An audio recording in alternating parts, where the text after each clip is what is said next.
मोक्षार्थ प्रकाशक में 7वां अधिकार निश्चयभाषी का प्रकरण अपना चल रहा है और इस निश्चयभाषी का प्रकरण समाप्ति की ओर है।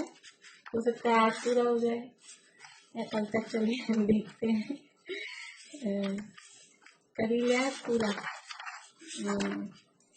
पूछती नहीं हूँ मैं आज आप लोगों से, आगे बढ़ जाते हैं सीधा। जो यहाँ प्रकरण चल रहा है निश्चयभाषी, मतलब निश्चय का जिसे श्रद्धा नहीं हुआ और आभास हुआ, निश्चयाभास।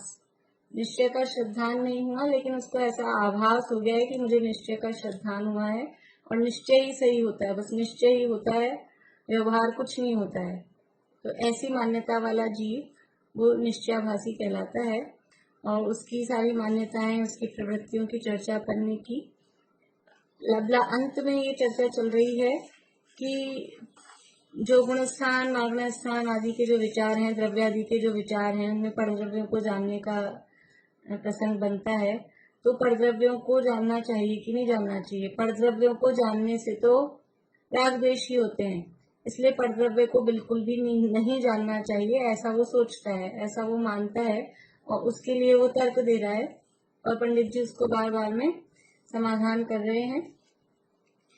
तो यहाँ पर वो प्रश्न करता है, यदि परद्रव्य को जानने से विकार नहीं होता है तो फिर परद्रव्य से छुड़ाकर स्वरूप में उपयोग लगाने का उपदेश क्यों देते हैं? जिनवाणी में ऐसा उपदेश क्यों दिया है कि इसको छोड़ो, अपने आत्मा में उपयोग लगाओ, विषय छोड़ो, कषाय छोड़ो और भी जो भी चीजें हैं भक्ष्य के संबंध में वो छोड़ो, आत्मा में उपयोग लगाओ। इस तरह की सारी बातें जिनवाणी में क्यों दी गई हैं? तो उसका समाधान किया था पंडित जी साहब ने कि जिन परद्रव्यों के कारण शुभ शुभ भाव होते हैं, ऐसे जो परद्रव्य हैं उनमें उपयोग लगाते हैं तो राग द्वेष हो जाता है। किनको हो जाता है? कि जो निचली भूमिका वाले हैं, निचली भूमिका वाले हैं, कमजोर भूमिका वाले हैं, वो परद्रव्यों को देखते हैं और उनको परद्रव्यों को देखने से ऐसा राग द्वेष हो जाता है। और यदि वो स्वरूप में दृष्टि रखते हैं तो उनको राग द्वेष नहीं होते हैं या कम होते हैं। इसलिए उन जीवों को ऐसा कहा कि परद्रव्य को छोड़ो, अपने स्वरूप में उपयोग लगाओ। फिर यहाँ स्त्री का उदाहरण दिया कि कोई स्त्री विकार भाव से किसी के घर जाती है तो उसको मना किया जाता है कि मत जाओ, अपने घर में रहो। लेकिन यदि निर्विकार भाव से, निर्दोष भाव से, किसी प्रयोजन से अगर कहीं जाती है तो फिर उसका निषेध नहीं किया जाता है। उसी प्रकार हमारा उपयोग अपने में रहे तो बढ़िया है, लेकिन यदि वो राग द्वेष भाव से अच्छे बुरे की कल्पना से परद्रव्य को जानता है तो ऐसे उपयोग को मतलब जिस जीव में ऐसा उपयोग है, ऐसी बुद्धि है, उसको मना करते हैं कि परद्रव्य को मत जान। यदि निर्विकार भाव से वो उपयोग परद्रव्य को जान रहा है तो परद्रव्य को जानने का निषेध किया नहीं है, क्योंकि जानना जीव का स्वभाव है, इसलिए जानने का निषेध नहीं है। लेकिन यदि उसमें इष्टनिष्ठ की बुद्धि करके वो रागी द्वेषी होता है, खुद दुखी होता है, तब कहते हैं कि तुम इसको मत जानो। ऐसा पेज नंबर 212 पे ये प्रश्न से शुरू करते हैं अपन। फिर वह कहता है कि ऐसा है तो महामुनि परिग्रहादिक चिंतन का त्याग किस लिए करते हैं? यदि परद्रव्यों से कुछ नहीं होता है, परद्रव्यों को जानने से, तो फिर मुनिराज क्यों त्याग करते हैं? उनके चिंतन का त्याग क्यों करते हैं? जानना मतलब विचार में लेना, तो फिर मुनिराज भी इन परद्रव्यों के जानने के विचार का भी, चिंतन का भी निषेध क्यों करते हैं, उसका त्याग क्यों करते हैं? तो कहा कि जैसे विकार रहित स्त्री कुशील के कारण पराये घरों का त्याग करती है। स्त्री को खुद को विकार नहीं है, लेकिन जहां उसको लगता है कि यहाँ जाने से हमारा शील सुरक्षित नहीं होगा, तो वो खुद उसका त्याग करती है, खुद नहीं जाती है। विकार के कारण, कुशील के कारण जो पराये घर हैं, उनका वो त्याग करती है। उसी प्रकार वीतराग परिणति, मुनिराज की वीतराग परिणति प्रकट हुई है, लेकिन राग द्वेष के कारण है ऐसे परद्रव्य, तो उन परद्रव्यों का वो त्याग करती है, उनको जानने का निषेध करते हैं, उस तरह के चिंतन भी नहीं करते। जिस चिंतन से हम दुखी होते हैं वो चिंतन क्यों करना? देखो, ये तो दुनिया में भी जो मोटिवेशनल स्पीकर वगैरह होते हैं ना, वो कहते हैं, मतलब वो भी सुखी होने का उपाय बताते हैं। इस तरह के आर्ट ऑफ लिविंग और ये सब चलते हैं, कोई जैन ही बताते हैं, ऐसा नहीं है। वो भी क्या कहेंगे कि आप कौन सी बातें सोचो, कौन से विचार करो।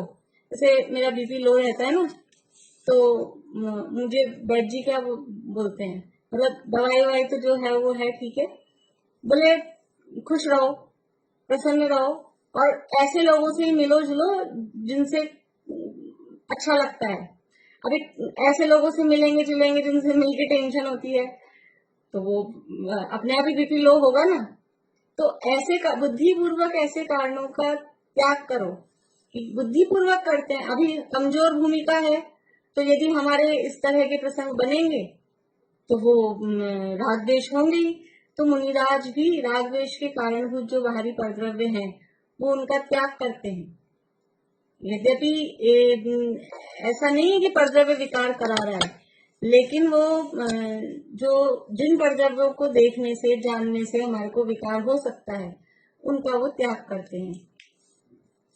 तो जैसे विकार रहित स्त्री कुशील के कारण पराये घरों का त्याग करती है, उसी प्रकार वीतराग परिणति राग द्वेष के कारण परद्रव्यों का त्याग करती है, तथा जो व्यभिचार के कारण नहीं है, ऐसे पराये घरों में जाने का त्याग है नहीं। जहाँ जाने से दूसरे के घर, बिल्कुल अपने घर में कैद होके कौन रहता है? तो मजबूरी में भी रहना पड़ रहा है, फिर भी लोग जैसे मौका मिलता है तो निकलते हैं, तो दूसरे के घर जाना पड़ेगा। लेकिन जहाँ जाने से खुद को विकार होने की संभावना नहीं है, या वहां जाके शील भ्रष्ट होने की संभावना नहीं है, उनमें जाने का त्याग नहीं होता है। फिर वह कहता है, जैसे जो स्त्री प्रयोजन जानकर पिताजी के घर जाती है तो जाए। प्रयोजन जानकर पिताजी के घर सभी जाते हैं, पीहर जाते हैं, मायके जाते हैं, तो प्रयोजन जानकर पिताजी के घर जाती है तो जाए। बिना प्रयोजन जिस जिसके घर जाना तो योग्य नहीं है। बिना प्रयोजन मिलने चले गए, बहुत दिन हो गए, इनके घर चले गए, उनके घर चले गए, तो क्या है, बिना प्रयोजन के जिस जिसके घर जाना योग्य नहीं है। उसी प्रकार परिणति को प्रयोजन जानकर 7 तत्वों का विचार करना। इस 7 तत्वों के विचार में भी आत्मा का विचार नहीं आ रहा है डायरेक्टली, बाहर का कुछ बातें आ रही है, लेकिन वो प्रयोजन है, वो प्रयोजन भूत है, उनको जानना पड़ेगा। तो प्रयोजन जानकर 7 तत्वों का विचार करना। बिना प्रयोजन गुणस्थान आदि का विचार करना योग्य नहीं है। गुणस्थान आदि को जानने से क्या होगा, वो पीछे पड़ गया है। गुणस्थान, मारणस्थान, कर्म आदि को क्यों जानना? तो बिना प्रयोजन आप ठीक है 7 तत्वों को जानना बताओ, क्योंकि तत्वार श्रद्धानम सम्यक दर्शनम कहा है, इसलिए 7 तत्वों को तो हमको जानना पड़ेगा। लेकिन गुणस्थान नहीं जाने तो कुछ लोग फिर ऐसा इस तरह का प्रश्न करते हैं, गुणस्थान नहीं जानेंगे तो सम्यक दर्शन नहीं होगा क्या? वो शेर को सम्यक दर्शन हुआ था, उसने कौन से गुणस्थान जाने थे?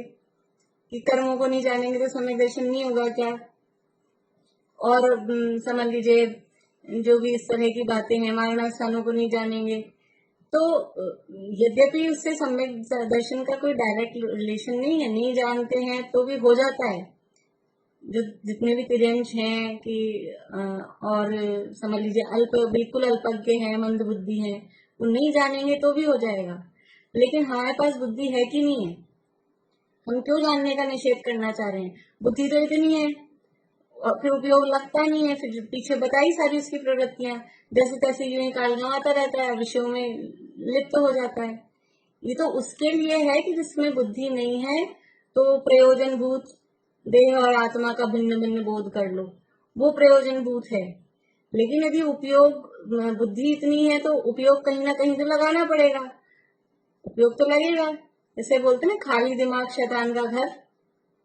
अब जो बच्चा बिल्कुल डम हो, मंद बुद्धि हो, उसके लिए तो ठीक है, लेकिन जो बहुत इंटेलिजेंट बच्चा हो और अगर पढ़ाई लिखाई में उपयोग नहीं लगाएगा तो फिर क्या होगा? वो समझ लीजिए क्या बोलते हैं, बहुत बड़ा मतलब जो भी देश का दुश्मन या जो भी इस तरह के होते ना, डाकू हो, चोर हो कि आतंकवादी हो, वो क्या मंद बुद्धि होते हैं? वो सब बुद्धिशील होते हैं, लेकिन वो बुद्धि सही जगह नहीं लगाई और फिर सही जगह नहीं लगी तो कहीं ना कहीं तो लगेगी, दिमाग तो चलेगा, दिमाग तो चलेगा तो वो अच्छी जगह अच्छे काम में नहीं लगा, प्रोडक्टिव वर्क में नहीं लगा तो विनाश करेगा, वो विनाश वाली होगी। इसलिए यहाँ पर इस तरह ये बात सिद्ध कर रहे हैं कि प्रयोजन ये गुणस्थान आदि को जानना वो निरर्थक नहीं है। तो जैसे जो स्त्री प्रयोजन जानकर पिताजी के घर जाती है तो जाए, बिना प्रयोजन जिस जिसके घर जाना तो योग्य नहीं है, उसी प्रकार परिणति को प्रयोजन जानकर 7 तत्वों का विचार करना, यानी वो तो करे, बिना प्रयोजन गुणस्थान आदि का विचार करना योग्य नहीं है। ये वो प्रश्न कर रहा है। समझ में आ गया प्रश्न? देखिए समाधान। जैसे स्त्री प्रयोजन जानकर पितादिक या मित्रादिक के भी घर जाए, क्या कह रहे हैं? अकेला पितादिक नहीं, वो तो कह रहा था पितादी के घर जाए, ये कह रहे हैं पिता के घर भी जाए, मित्रों के भी जाए। ऐसा नहीं कि बस एक ही जगह जाने को मिलेगी, खाली मित्रों के भी जाए। उसी प्रकार परिणति तत्वों के विशेष जानने के कारण गुणस्थानादिक व कर्मादिक को भी जाने, यानी तत्वों को जानना ये तो पिता के घर जाना जैसा हुआ, और गुणस्थान मार्गणस्थान कर्मों को जानना वो भी मित्र ही है, वो दुश्मन नहीं है, वो कोई ऐसा नहीं है कि इससे हम भ्रष्ट हो जाएंगे। तो प्रयोजन जानकर तत्वों के विशेष जानने के कारण ये प्रयोजन है, प्रयोजन जानकर जाए तो हमको तत्वों का विशेष जानना है। विशेष कहाँ पता लगेगा, कैसे पता लगेगा? हमने सामान्य रूप से 7 तत्व जान लिए, लेकिन अब गुणस्थानों के क्रम को जानेंगे। अभी जैसे आज जो दिन में बात चल रही थी, अब वहाँ गुणस्थान बताना जरूरी हो गया, बिना गुणस्थान बताए काम ही नहीं चलता, आगे बढ़ ही नहीं पा रहे थे, क्योंकि थोड़ा बहुत तो बताना ही पड़ेगा ना किस तरह की परिणति मोक्ष मार्ग में होती है, किसको कौन से जीव कषाय सहित हैं, कौन से जीव कषाय रहित हैं, कैसे समझ में आएगा? तो तत्व आश्रव तत्व की बात चल रही थी, आश्रव तत्व पढ़ रहे हैं, और आश्रव तत्व को पढ़ने के लिए गुणस्थान क्यों पढ़ा रहे हो आप? गुणस्थान पढ़ने से कोई प्रयोजन नहीं है, लेकिन वो आश्रव का विशेष स्वरूप समझने के लिए गुणस्थानों को जानना आवश्यक हो जाता है। इसलिए तत्वों के विशेष जानने के कारण गुणस्थानादिक व कर्मादिक को भी जाने, विशेष विशेष इनको जानते हैं तो ऐसे क्लियर होती है विषय वस्तु। खाली स्थूल स्थूल पढ़ रहे हैं, बहुत सारे हैं तत्वार सूत्र, सूत्र पढ़ो, अर्थ छपा रहता है जिनेन्द्र में अपने वैद्य जिनवाणी संग्रह वगैरह में, सूत्र पढ़ो अर्थ पढ़ो, सूत्र पढ़ो अर्थ पढ़ो, कुछ कठिन नहीं है। लेकिन उसकी गहराई में जाते हैं, डीप में जाते हैं तो कितने विशेष भाव ख्याल में आते हैं एक एक चीज की। तो विशेष जानने के कारण, तत्वों के विशेष जानने के कारण गुणस्थानादिक व कर्मादिक को भी जाने।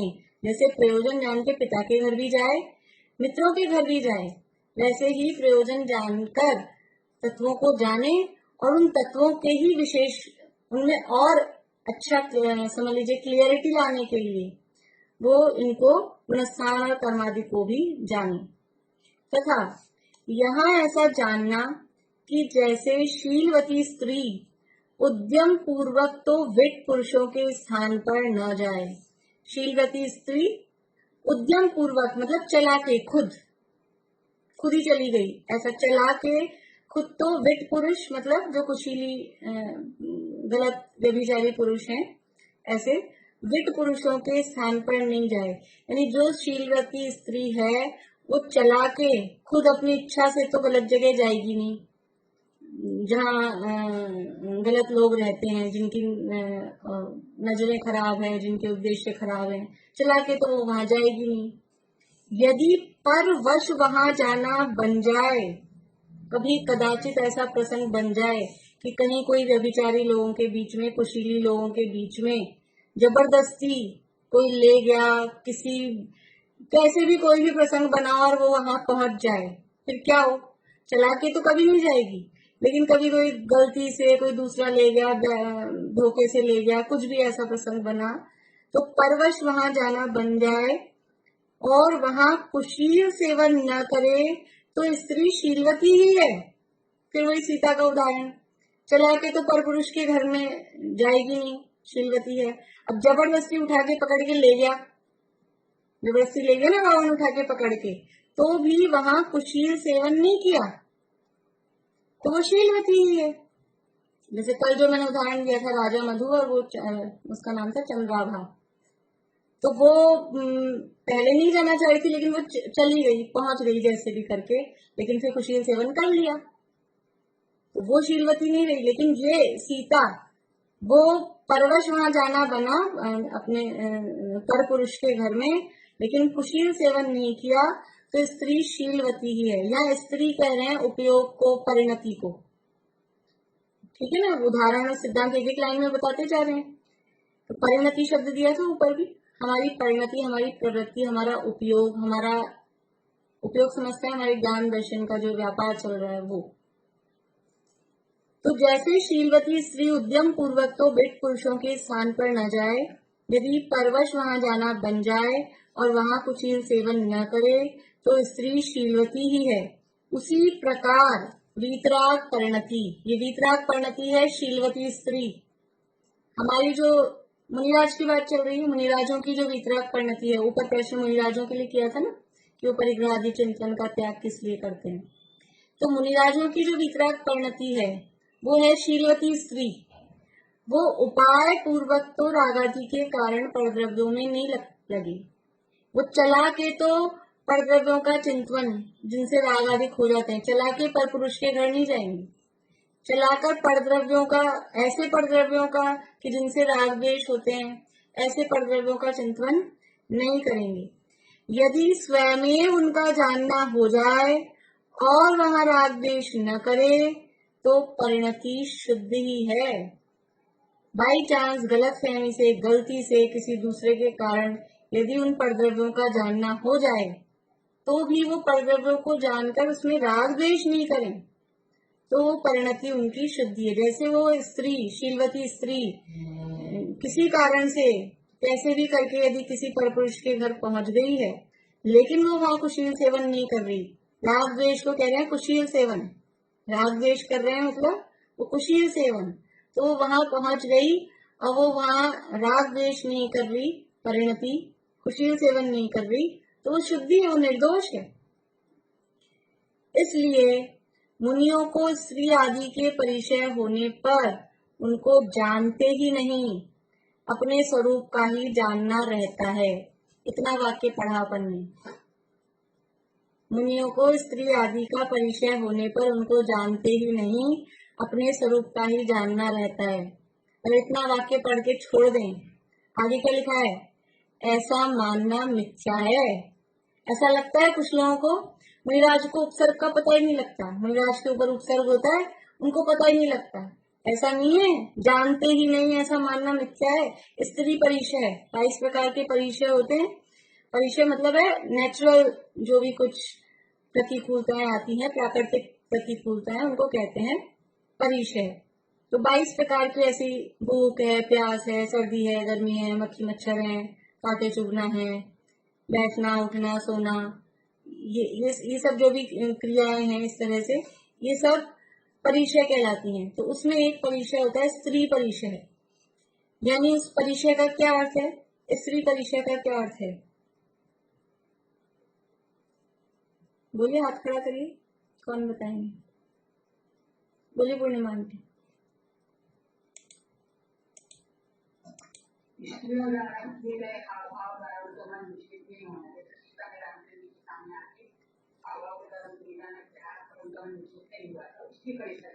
बढ़िया बढ़िया। देखिए, हाँ बोलिए भारती आंटी।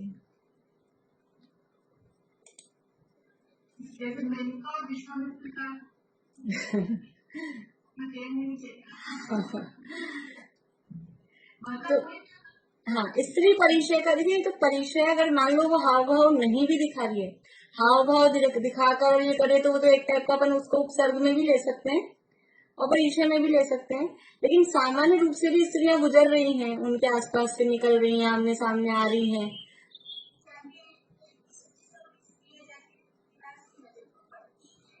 हाँ हाँ भाई, स्त्रियां दिखेंगी। हाँ, अब इस बोल रहे चला के जाती, नेचर है लेडीज का सब संवर के कुछ ना कुछ ऐसा बन के जाएंगी।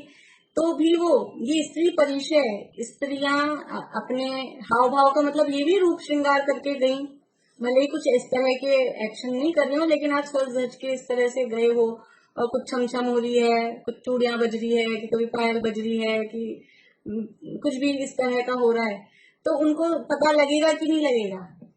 जानेंगे कि नहीं जानेंगे कि स्त्री गुजर रही है यहाँ से? जानेंगे। लेकिन स्त्री निकली और आंख खुल के दिख गई, उसके बाद में अब ये बहुत सुंदर है, ये अच्छी है, कि ये काले कलूटी है, कुछ भी इस तरह का ऐसा कुछ भी सोचें, तो वो कुशील, यानी राग द्वेष हुए, वो कुशील कहलाएगा। लेकिन स्त्री दिख गई, निकल गई, वापस अपने जो भी कर रहे हैं ध्यान उसमें लग गए, तो वो फिर कुशील सेवन नहीं कहा जाएगा। बोलिए ज्योति जी।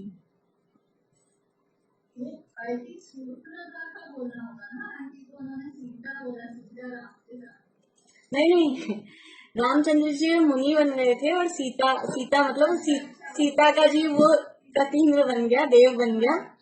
तो वहां से आके वो सीता का रूप धारण करके उन्होंने वहां पर उनको विचलित करने की कोशिश की। तो उसको तो हम जैसे उपसर्ग किया ऐसा भी कहते हैं, कि उन्होंने उपसर्ग किया रामचंद्र जी के ऊपर मुनि अवस्था में।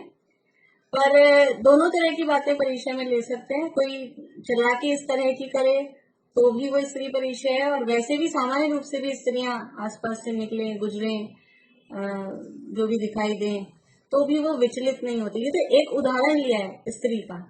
और भी जो भी चीजें हैं, मुनिराज को दिखती हैं कि नहीं दिखती हैं?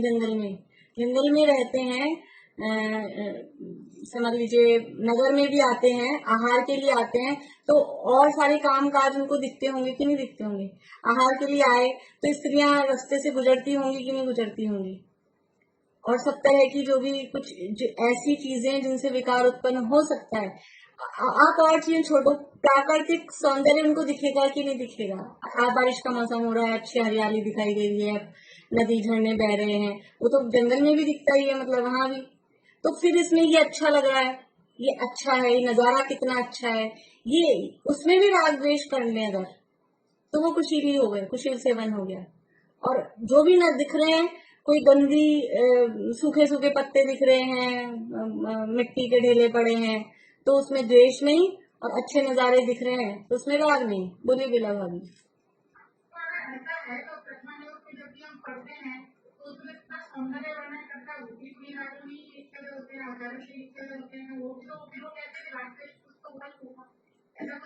नहीं हुआ तभी, ये तो आपकी बात है ना, इसका पोषण कर रही है, कि उन्होंने इतना इतना लिखा, फिर भी उनके राग द्वेष नहीं थे, इसलिए लिख दिया, इसलिए कोई दिक्कत नहीं है, क्योंकि उनके अंदर में राग द्वेष नहीं था। बंद हो गया आपकी आवाज। हाँ, उस तरह के राग, वो निर्विकार भाव से पुराण में अपन पढ़ते हैं, पद्म पुराण है, हरिवंश पुराण है, तो आपकी बंद हो जाती बाबा में आवाज। हाँ, तो वो नक्षिक वर्णन करते हैं पूरा, यानी स्त्री के सौंदर्य का, मरु देवी का वर्णन करेंगे अथवा सीता का वर्णन करेंगे, तो भी वो निर्विकार।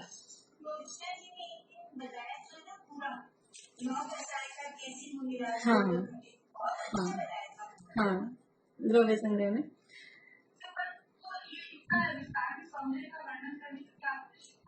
देखिए, जो खुद साहित्यिक मतलब गृहस्थ अवस्था में इस तरह के जो विद्वान होते हैं, जो मुनि बन गए, वो ऐसे थोड़ी ना कि कुछ भी अनपढ़ गंवार थे मुनि बन गए। वो अपनी गृहस्थ अवस्था में और बहुत अच्छे विद्वान होते हैं, शब्द का, न्याय का, व्याकरण का ज्ञान होता है, और बाद में भी कर सकते हैं साहित्य का ज्ञान। तो ये साहित्य की एक वो होती है, जिसे बोलते हैं मतलब एक फेज, विधा होती है कि यदि आप कुछ इस तरह का लिख रहे हो तो उसमें ये वर्णन होगा ही, वरना उसको जैसे क्या बोलते हैं, वो रेपुटेशन नहीं मिलेगी, वो स्थान नहीं मिलेगा। कि यदि महाकाव्य है तो महाकाव्य में ये सारा वर्णन होगा ही होगा, इस तरह के वो नियम होते हैं उसके। तो वो इस तरह का वो पुराण लिख रहे हैं तो वो करते हैं, करेंगे, लेकिन उनको विकार नहीं होता, वो वर्णन कर देते हैं। जैसे इसमें आगे अभी कहीं आएगा उदाहरण, जैसे कि स्टेज पे प्ले चल रहा है, नाटक चल रहा है, और बच्चे कर रहे हैं, बड़े नहीं कर रहे, और किसी छोटी लड़की है, 5, 7, 8, 10 साल की, समझ लीजिए 8 साल की लड़की है, और उसको इस तरह का डांस अब सिखाने वाले सिखाएंगे। अभी आजकल ये चलते हैं ना, शो आते हैं टीवी में छोटे छोटे बच्चों के, तो वो ऐसे ऐसे सॉन्ग्स पे और ऐसे ऐसे डांस करती हैं कि मतलब बड़े बड़े यूं शर्म भी आ जाए, और इस तरह के एक्सप्रेशंस और इस तरह के एक्शंस और वो सब करती हैं, तो बड़ों को शर्म आ जाती है उसको देख के। और उसकी क्या होता है, उसे कुछ ही नहीं होता, क्योंकि उसकी निर्विकार भाव है, उसको तो जो सिखाया है वो कर दिया उसने, उसको जैसे जैसे एक्सप्रेशन और जैसे जैसे एक्शन जो सिखाए हैं वो उसने कर दिए, तो वो निर्विकार भाव से कर रही है। और जो दूसरे जिसके अंदर विकार भरा है ना, वो उसको देख देख के विकारी हो जाते हैं, इसलिए उनको किसी को शर्म आने लगती है, किसी को कुछ। तो ऐसे मुनराज के अंदर विकार नहीं है, वो निर्विकार भाव से वो लेखन का कार्य भी करते हैं। कोई प्राकृतिक जो भी है, स्त्री है कि रूप सौंदर्य है कि बाहर के बाग बगीचे हैं, कुछ भी जो भी दिखता है वो उसमें राग द्वेष नहीं करते, निर्विकार भाव से वो प्रवर्तन करते हैं। बोली पूर्णिमा आंटी।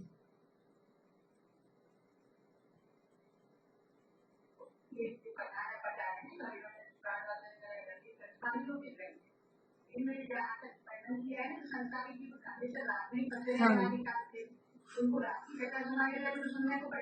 सही बात है,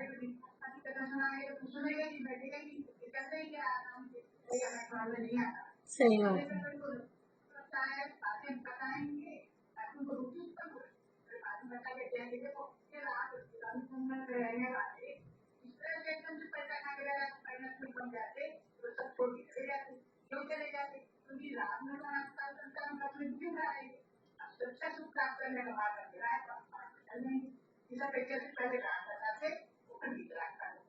बहुत बढ़िया। रागी जीव हैं, तो रागी जीवों का मन तो उनको उसी तरह की चीज में अच्छा लगेगा ना, जैसे पिक्चर के गाने अच्छे लगते हैं, तो फिर उसी धुन पे हम भजन बना के देते हैं कि चलो तुम गाने छोड़ो, ये तो बोलो कम से कम। तो उनको जिस चीज का धुन का उनको राग है, तो उनको वो धुन देते हैं। तो जो संसारी जीव है उनको ऐसा कुछ बातें मिले विषयों की, थोड़ी सी सौंदर्य की और ये सब, तो वो उस बहाने वो पढ़ने बैठते हैं, और फिर उसमें साथ में पतासे में रख के दवाई भी देते हैं। फिर वीतरागता की बात, भेद विज्ञान की बात, वस्तु स्वरूप की बात वो वहां बताते हैं। इसलिए वहां जो उन्होंने किया, लेकिन वो लिखते लिखते हमारे तो ऐसा है कि हम तो वो वर्णन करते करते, क्योंकि हमारे अंदर राग द्वेष भरा है तो हम खुद रागी द्वेषी हो जाते हैं, लेकिन वो वीतरागी है, 3 कषाय चौकड़ी का अभाव है, तो वर्णन करते भी हैं तो उनके राग द्वेष नहीं होता। बढ़िया। और कुछ पूछना है? नहीं, चलिए आगे बढ़ते हैं। फिर से पढ़ती हूँ समाधान। जैसे स्त्री प्रयोजन जानकर पितादिक या मित्रादिक के भी घर जाए, उसी प्रकार परिणति तत्वों के विशेष जानने के कारण गुणस्थानादिक व कर्मादिक को भी जाने, तथा यहाँ ऐसा जानना कि जैसे शीलवती स्त्री उद्यम पूर्वक तो विट पुरुषों के स्थान पर न जाए, यदि परवश वहां जाना बन जाए और वहां कुशील सेवन न करे तो स्त्री शीलवती ही है। उसी प्रकार वीतराग परिणति उपाय पूर्वक तो रागादि के कारण परद्रव्यों में न लगे। अभी आप चलो कल आप बात कर रहे थे स्त्रियों के लिए कहते हैं, सुदर्शन सेठ की तरफ से देखें। सुदर्शन सेठ वो यानी शील में प्रसिद्ध हुए, शीलवान सुदर्शन। तो एक जो रानी थी उनकी कहानी पता है आप लोगों को? किसको पता है? पता है, पारुल को नहीं मालूम। वो अत्यंत सुंदर थे और उनको देखकर रानी मोहित हो गई और रानी ने उनको विकारी करना चाहा, लेकिन वो नहीं हुए। तो फिर क्या है कि वो अष्टमी चतुर्दशी को शमशान में, और भी उससे पहले प्रसंग है, मैं पूरा नहीं सुना रही हूँ, शमशान में वो ध्यान करते थे, सामायिक करते थे और नग्न होकर सामायिक करते थे। मुनि वक्त इस तरह से सामायिक करते थे। तो वो रानी ने अपनी दासी के माध्यम से उनको उसी अवस्था में उठवा लिया, महल में ले आई। अब वो चला के तो रानी के पास, रानी ने बुलाया तो चला के तो गए नहीं, उद्यम पूर्वक तो वो, अब वो रानी विट पुरुष है उनके लिए, विट स्त्री है समझ लीजिए। तो वो उद्यम पूर्वक तो वहां गए नहीं, लेकिन परवश उठा के, वो ध्यान अवस्था में थे और वो उठा के ले गए पकड़ के। तो क्या है, तो वहां रागादिक न करे, वो अपने, वो विचलित नहीं हुए, वो यानी पुरुष होकर भी और वो अपने शील में अडिग रहे। और फिर रानी ने उनपे झूठे दोष वोष लगाए, वो सब पूरी कहानी अलग है। तो वो वहां रागादिक न करे तो परिणति शुद्धि ही है, वो शुद्ध ही रहे, यानी वो निर्दोष ही रहे। और उनकी निर्दोषता वो उनकी सूली का सिंहासन बन गया, जो उनको मृत्यु दंड मिला था उसके देवों ने उनको, उनकी रक्षा की। इससे वो बात पता लगती है कि वो निर्दोष ही है। तो परिणति शुद्धि ही है। इसलिए मुनियों को स्त्री आदि के परिचय होने पर उनको जानते ही नहीं। अब वो उनको पकड़ के ले गए सुदर्शन सेठ को वहां पर, तो क्या उनको पता नहीं लगा कि मुझे उठा के लिया है, पकड़ के लिया है? ऐसा थोड़ी ना होता है, जानते हैं, जान लिया, लेकिन अपने स्वरूप को ही जानते हैं, मतलब उनमें राग द्वेष नहीं करते हैं, अपने में ही लीन रहते हैं, उनमें इस तरह की बुद्धि नहीं करते हैं। इसलिए मुनियों को स्त्री आदि के परिचय होने पर उनको जानते ही नहीं, अपने स्वरूप का ही जानना रहता है, ऐसा मानना मिथ्या है। उनको जानते तो हैं परंतु राग आदि नहीं करते, उनमें इष्ट अनिष्ट की बुद्धि, मोह राग द्वेष का परिणाम उनमें नहीं करती। इस प्रकार परद्रव्य को जानते हुए भी वीतराग भाव होता है, ऐसा श्रद्धान करना। परद्रव्य को जानते हुए भी वीतराग भाव होता है, रह सकता है, होता ही है। मुनिराजों के हो रहा है, गृहस्थों के भी हो रहा है। हमने सुदर्शन सेठ का उदाहरण भी देख लिया, हमने सीता का उदाहरण भी देख लिया, और मुनिराजों का जो भी उपसर्ग परिचय के टाइम उनके होते हैं, तो उपसर्ग का ज्ञान होता है। ऐसी हमारी कोई भ्रांति हो कि उपसर्ग पता ही नहीं चलता, ऐसा नहीं होता। यशोधर मुंडाज के गले में मरा हुआ सर्प डाला, तो अगर उनको पता ही नहीं चलता हो कि उपसर्ग हुआ है, तो फिर वो उठ जाते ना, वो वहीं क्यों बैठे रहते हैं? उपसर्ग होने के बाद में फिर मुनिराज उस जगह से हिलते नहीं है। तो उनको पता चलता है कि उपसर्ग हो गया, तभी तो हिलते नहीं है। पता ही नहीं चलता हो तो फिर उठ के चलते बने कि हमको क्या मालूम उपसर्ग हुआ था, गले में मरा हुआ सर्प डाला था। तो पता तो चलता है, ऐसा नहीं पता नहीं चलता है।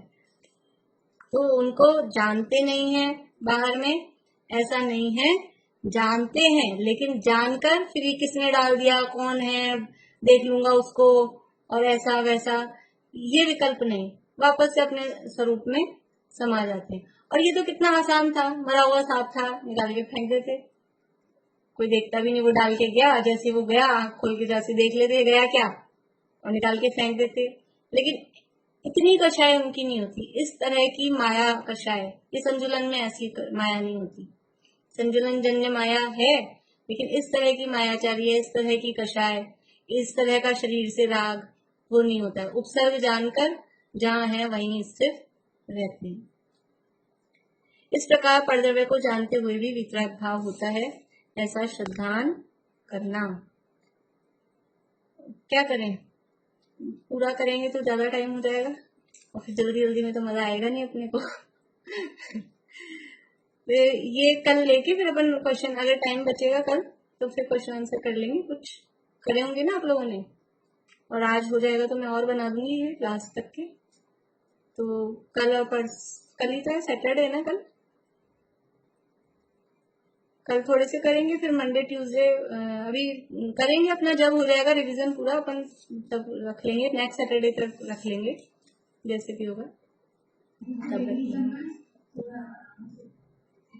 हाँ, अपने कोई ऐसे वो जबरदस्ती नहीं है, नेक्स्ट सैटरडे मंडे जो भी अपने को सही लगेगा उस दिन रख लेंगे।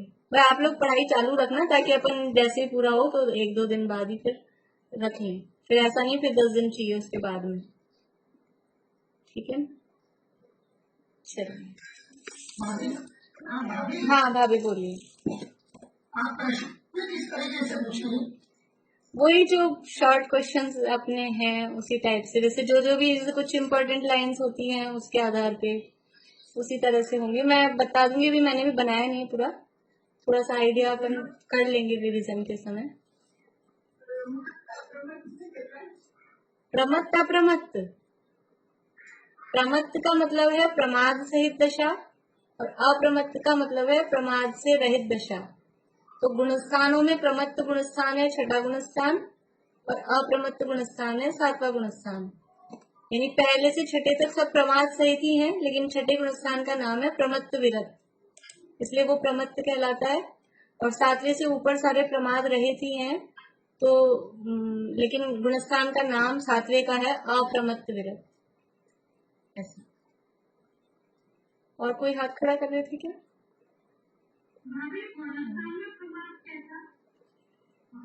गुणस्थान में प्रमाद मतलब वो जो पोजीशन, गुणस्थान का मतलब है वो उनकी वो स्थिति, वो भूमिका।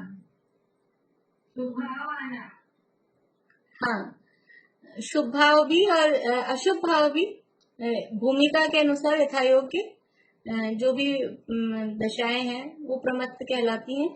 जैसे निद्रा है वो प्रमाद है, राग करना स्नेह वो प्रमाद है, कषाय प्रमाद है, 4 प्रकार की विकथाएं करना, खोटी बातें करना वो प्रमाद है, पंचेंद्रियों के विषयों में प्रवृत्त होना वो प्रमाद है। ऐसे 15 प्रकार के प्रमाद होते हैं, 4 कषाय, 4 विकथा, 5 इंद्रियों के विषय, निद्रा और स्नेह। ऐसे 15 प्रकार के प्रमाद होते हैं। तो पहले गुणस्थान से लेके 6ठे गुणस्थान तक इनमें से कुछ ना कुछ भूमिका के हिसाब से अपने अपने हिसाब से वो होता है, और 7वें से ऊपर ये कोई भी इस प्रकार के प्रमाद नहीं होते। प्रमाद का मतलब है असावधानी, हम बोलते हैं प्रमाद कर रहे हैं, असावधानी, स्वरूप में असावधानी उसको प्रमाद कहते हैं। आत्म स्वरूप में असावधानी उसका नाम प्रमाद है।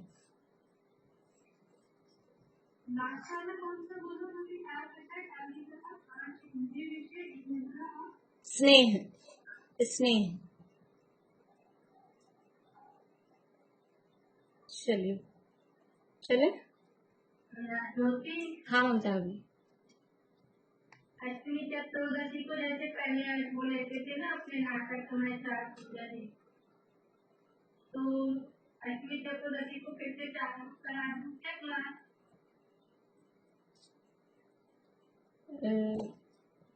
ठीक है, या फिर उनका टाइम आगे पीछे कुछ अलग कर लें, क्योंकि वो और लोग भी सब है ना इसमें। फिर अब वो सबसे बात है, आप ग्रुप पे डाल रहे थे और वो तेरी आके थे, तो बस पूजा जी बोल रहे थे कि हम आपसे बात करेंगे। भाई मेरा मतलब ये है कि नाटक समय से बाकी अभी क्या नए लोग भी इसमें जुड़ गए ना, तो वो आपका मेरे ख्याल से काफी Recording in progress. मन हर मदन तन वरन सुवरन सुमन सुमन समान ही। धन धान्य पूरित संपदा अगणित कुबेर समान थी। उर्वशी सी अंगनाएं संगिनी संसार की।